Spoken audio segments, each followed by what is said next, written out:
What constitutes a good note? The most important thing. So I'm going to give you just 4 bullet points. I'm going to make it very brief. What constitutes a good note? Obviously, the collateral. The note is secured by an asset. So I want to first of all check the asset.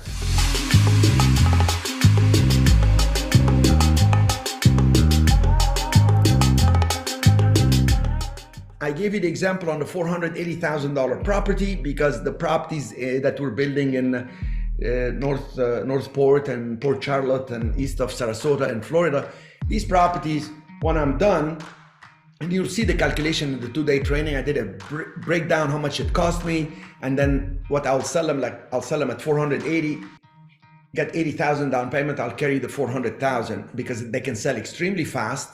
I'll keep it for a couple months for the income for myself, then I'll sell them at a discount, and I explain how I still end up with a lot of money, but it's a brand new home. So the asset, it's in a great location, it's a good home, and what's happening is it has a higher value than the face value of the note. You don't want somebody sold at 480 and carry the note at 470. It's too tight. The people don't have too much skin in the game. If the market goes sideways, the guy loses a job, the lady gets mad and leaves the house or whatever. Next thing you know, you're holding a note and it's not performing. The people are not paying, so you have to go foreclose. If the home was 480 and it's a used home and the market goes down to 450 and you're gonna have to foreclose, you're gonna lose money. So number one, most important thing, the collateral. It has to be a home with greater value than the face value of the note. Okay, so number one, collateral. Number two, the credit, the credit of the person paying, the payor. So great payor with excellent credit and history of paying. So I want to see how many payments have they made. Is it a new note? Okay, did they put a big down payment? You see? So the third thing is how much cash did they put? Because it could be a great payor, but he put very little down. So I want to make sure there is cash down payment that we can verify. No Mickey Mouse business. It went through escrow.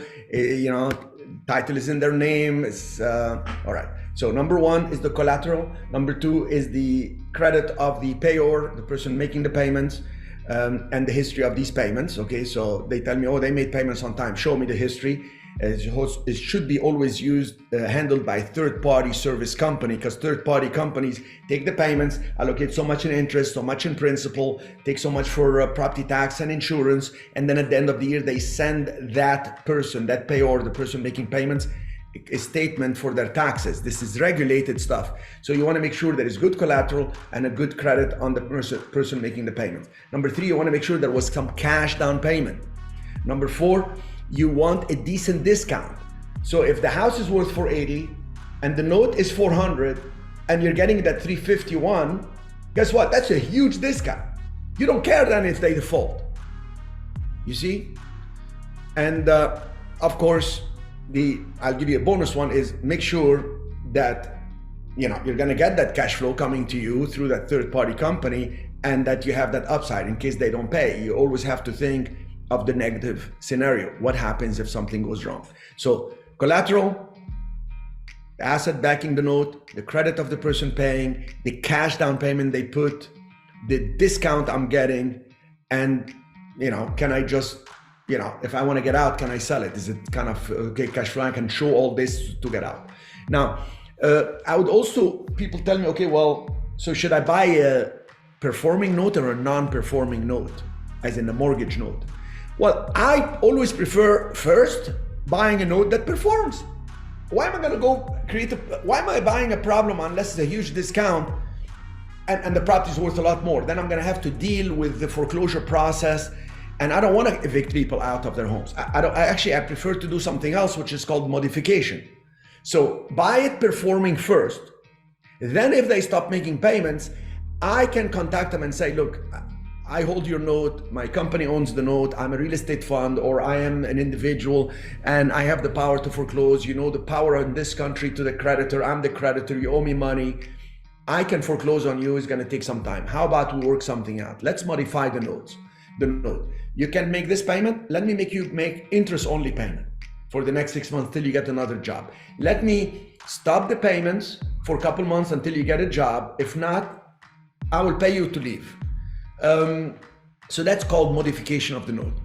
Third, if they don't want to call me back, if they don't want to respond, the law is on your side. You just hire a good, experienced, qualified, local real estate attorney, and they will actually start the foreclosure process for you. These companies that deal with that have it on mass production. The worst case scenario, if they don't reach me, I actually leave voicemail messages when we're very active with notes, and I would say things like, call me back because I'm actually gonna be able to pay you for you to handle the paperwork back to me, so it doesn't ruin your credit anymore. And if you have bad credit, we can actually give you some money so you can move on and start getting a rental or work something out. And I've gone to the extent of actually moving somebody, having a company go move their stuff, put it in storage, and literally just tell him, I'm paying you X when you leave, and I had to send the money to a real estate agent who met them at the property to tour and paid them. So I can avoid foreclosure because it's just too hard for these people, and we try to make it easy. So buy it performing, and then you have choices to modify or to foreclose and evict. That's my suggestion, and I can talk about notes forever. We will do a training eventually on notes, probably a one-day intensive training when we have the whole package, because I'm working with a big company that services the notes, and they're very interested to work with me because I know the guy, we have a lot in common, and they made so much money, the guy had to move to Puerto Rico. You know, anybody moving to Puerto Rico to reduce taxes, he must be making millions.